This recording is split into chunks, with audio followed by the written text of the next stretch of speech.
দায়িত্ব গ্রহণের ২৪ ঘন্টার মধ্যে ইউক্রেন যুদ্ধ থামিয়ে দেওয়ার ঘোষণা দেওয়া ট্রাম্প এখন বছর শেষের অপেক্ষায়, কিন্তু যুদ্ধ থামার নাম নেই। উল্টো প্রতিদিনই বাড়ছে যুদ্ধের ক্ষতির পরিমাণ।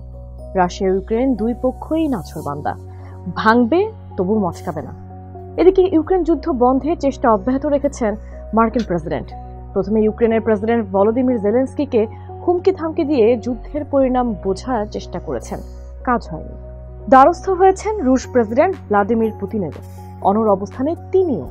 পরে সব পক্ষের কথা শুনে ২৮ দফা শান্তি পরিকল্পনার কথা জানান ট্রাম্প।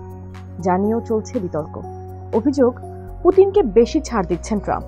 এই অবস্থায় চুক্তিকে আরও গ্রহণযোগ্য করতে পুতিনের সঙ্গে বৈঠক করতে নিজের বিশেষ দূতকে পাঠাচ্ছেন ট্রাম্প। ৩ ডিসেম্বর মস্কোয় অনুষ্ঠিত হবে এ বৈঠক। কিন্তু প্রশ্ন হলো, মস্কোতে ইউক্রেন যুদ্ধের ফয়সালা হবে তো? পুতিনকে রাজি করাতে কি টোপ দেবেন ট্রাম্পের বিশেষ দূত? ইউক্রেন ইস্যুতে ৩ ডিসেম্বর মস্কোতে রুশ প্রেসিডেন্টের সঙ্গে বৈঠকে বসবেন ট্রাম্পের বিশেষ দূত স্টিভ উইটকফ।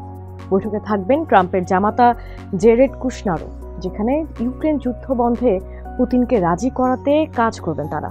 এ ব্যাপারে আশাবাদ ব্যক্ত করেছে হোয়াইট হাউসও। জানা গেছে, মস্কো বৈঠকের আগে ফ্লোরিডায় টানা ২ দিন ইউক্রেন ও যুক্তরাষ্ট্রের কর্মকর্তাদের আলোচনা হয়েছে। সেখানেও ছিলেন উইটকফ ও কুশনার, যেখানে আলোচনা হয়েছে যুক্তরাষ্ট্রের সমর্থিত শান্তি পরিকল্পনাকে আরও পরিমার্জিত করে কিভাবে দুপক্ষের জন্যই মানানসই করা যায়। কেননা আগের পরিকল্পনাটি মস্কোর পক্ষেই বেশি ঝুঁকে পড়েছিল বলে তীব্র আপত্তি জানিয়েছে ইউরোপ। ট্রাম্পের ২৮ দফা চুক্তিতে প্রথমে বেশ অখুশি ছিলেন জেলেনস্কি। চুক্তিতে থাকা প্রস্তাবনা অনুযায়ী নিজেদের ভূমি ছাড় দিয়ে সমঝোতা করতে রাজি ছিলেন না তিনি।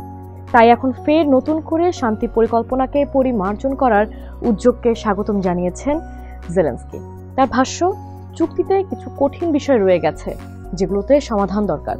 জেলেনস্কির মতে, চুক্তিতে থাকা প্রস্তাবগুলির মধ্যে সবচেয়ে কঠিন ভূখণ্ড সংক্রান্ত প্রশ্ন, যেখানে রাশিয়া চায় ইউক্রেন পূর্বাঞ্চলের যেসব এলাকা এখনো ইউক্রেনের নিয়ন্ত্রণে আছে সেগুলো ছেড়ে দিতে।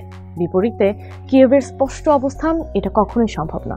এই অবস্থায় সমঝোতা করতে ট্রাম্পের দূত জেলেনস্কির সঙ্গে সরাসরি কথা বলেছেন তার মিত্র ব্রিটেনের প্রধানমন্ত্রী কিয়ার স্টারমারের সঙ্গেও, যেখানে তাদের অবস্থান বুঝে রাশিয়ার সঙ্গে মধ্যস্থতার চেষ্টা চলছে।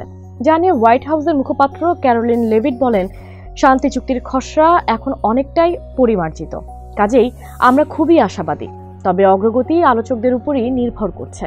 যুক্তরাষ্ট্রের চাওয়া কেবল শিগগিরই যুদ্ধের অবসান। ট্রাম্পের প্রথম শান্তি পরিকল্পনার খসড়া দেখে খুশি হয়েছিলেন পুতিন। জানিয়েছিলেন, এই প্রস্তাব ভবিষ্যৎ শান্তি চুক্তির ভিত্তি হতে পারে। কিন্তু এখন নতুন করে আগের সেই প্রস্তাবনা পরিমার্জন হওয়ায় পুতিন রাজি হবেন কিনা তা বলা কঠিন।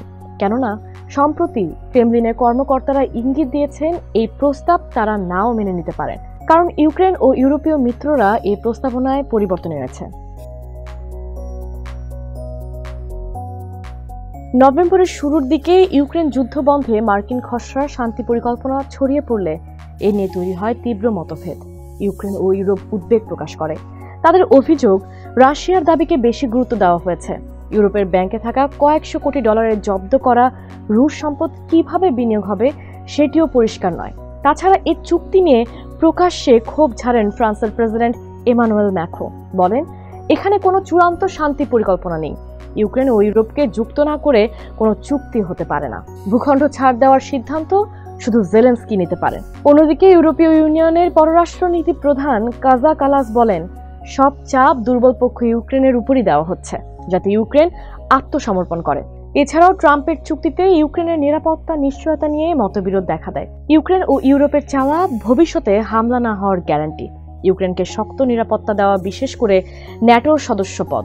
বিপরীতে রাশিয়ার দাবি, ন্যাটোর সদস্য হতে পারবে না ইউক্রেন, যেখানে সমর্থন আছে ট্রাম্পেরও। ইউক্রেনকে ন্যাটোর সদস্য করতে অনুমতি দেওয়া হবে না বলে জানিয়ে দিয়েছেন তিনি। এমন পরস্পর বিপরীতমুখী অবস্থানে থাকা দুই পক্ষকে কিভাবে রাজি করাবেন ট্রাম্প? বিশেষ করে পুতিনকে কোন টোপে ভোলাবেন ট্রাম্পের বিশেষ দূত, সেটাই এখন দেখার বিষয়।